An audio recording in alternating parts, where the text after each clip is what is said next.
Feeling is phenomenal. अभी बहुत सारी फीलिंग्स चल रही हैं, लेकिन सबसे ज़्यादा एक थैंक यू, बहुत दिल से थैंक यू पूरे इंडिया के लिए जिन्होंने इतना साथ दिया। और क्या बोलूँ, बस वर्ड्स की कमी है अभी। प्रोसेस कर रही हूँ ये सारे इमोशंस। विनिंग मोमेंट पे तो कुछ समझ में ही नहीं आ रहा था क्या हो रहा है। रोना चाहती थी, आंसू नहीं निकल रहे थे, हंसना चाहती थी, हंसा नहीं जा रहा था। बस अपने आसपास जो भी चल रहा था उसे एब्जॉर्ब करने की कोशिश कर रही थी। और फिर फाइनली जब वो क्राउन मेरे सर पे आया तो फिर काफ़ी इमोशनल हो गई मैं।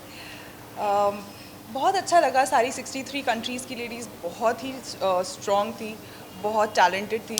और उन स्पेशली जब कंपटीशन इतना टफ होता है उसके बाद जीतना और अच्छा लगता है। सबसे ज़्यादा मैं अपने देशवासियों को ही याद कर रही थी, क्योंकि मुझे यही था कि अब जब ये न्यूज़ इंडिया पहुंचेगी तो ये कितनी बड़ी खुशी की बात होगी सबके लिए, स्पेशली उन लोगों के लिए जिन्होंने इतना साथ दिया, पूरे एक साल तक मेरा साथ दिया।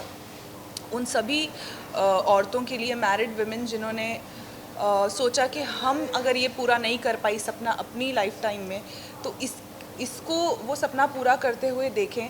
और ऐसा, क्योंकि मुझे उनके मैसेजेस आते रहते थे ये बोल के कि तुम ये कर रही हो, ऐसा लग रहा है हम जीत रही हैं। तो जब वो सपना उनके लिए पूरा किया तो और अच्छा लगा। मेरी फैमिली ने मुझे मेरे हाल पर छोड़ दिया था कि तुम तो अब हमारी रही नहीं, अब तुम सिर्फ मोहिनी की हो चुकी हो, तो तुम करो जो तुम्हें करना है। And that's how they treated me. वो शुरू से ही मेरे बहुत सपोर्ट में रहे हैं। और ऐसी फैमिलीज़ मिलना, it's like a blessing. And I am so happy कि मेरे हस्बैंड, मेरे मम्मी पापा, मेरे सास ससुर सब ने मिलके मुझे इतना सपोर्ट किया कि मुझे कभी महसूस ही नहीं हुआ कि मेरे ऊपर कोई फैमिली की रिस्पॉन्सिबिलिटी है।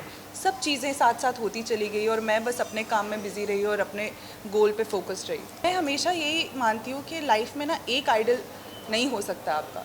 हर इंसान हर मोड़ पे आपको कोई नई चीज़ सिखाता है। सुष्मिता सेन ने बचपन में सिखाया कि वो क्राउन जीतने का जो एक पहला वो स्टेप था वो वहाँ से आया। अपने पिताजी से सीखा, अपनी दादी माँ से सीखा, अपनी माँ से सीखा पेशेंस क्या होती है, इनसे सीखा लीडरशिप क्या होती है। अपने हस्बैंड से सीखा कि सपोर्ट क्या होती है, हस्बैंड की सपोर्ट क्या होती है, एक आदमी की सपोर्ट क्या होती है। और बस करते करते I think inspiration can not be defined to one person, can not be restrained to one person. You always have to learn and you always have to feel inspired from every single person that you meet. Everyone has to have the same. Bollywood, that's not a priority. I think priority हमेशा कुछ बड़ा करने की होनी चाहिए। Bollywood is a big thing of course, but अभी मुझे लगता है बहुत ज़्यादा और कुछ करना बाकी है। सोसाइटी में बहुत बदलाव लाना ज़रूरी है। बॉलीवुड वगैरह ये सब होता रहेगा, पहले कुछ हासिल कर लेते हैं। और Subscribe to Midday India. Get direct notifications on all our videos by clicking on the bell icon.